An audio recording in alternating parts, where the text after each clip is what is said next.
In example 4a, you have to find a set of parametric equations to represent the graph of y equals 4x minus 3 using the parameter t equals x. So if we use these parameters, then we're going to find out that our two equations, x equals t, that's going to be one of them, and then the other equation is going to end up being, if we plug t in for x of the other equation, it's going to be y equals 4t minus 3.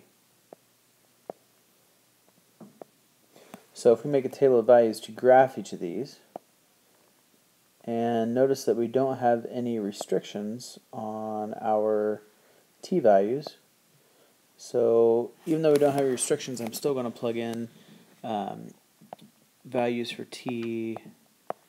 They'll be from -2, -1, 0, 1, and 2.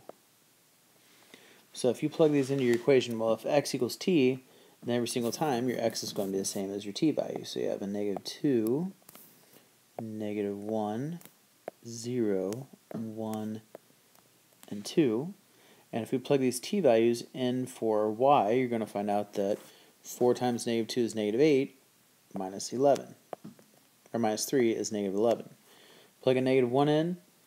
4 times -1 is a -4, minus 3 is -7. Actually, be able to plot that point. Plug a 0 in, and you get -3. If you notice, all of your y values keep increasing by 4 every time. So if you notice the pattern, then you can fill in the rest of your table.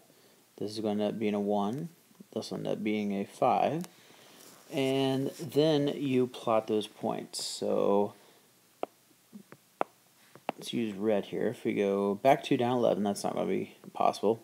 Back 1 down 7. Plot that there. 0, -3. 1, 1. And 2, 5. And since we don't have any restrictions, then this graph does keep going on forever. This is another line that we have here. And using arrows for our orientation, you have your arrows going in this direction. So that concludes the example for 4a.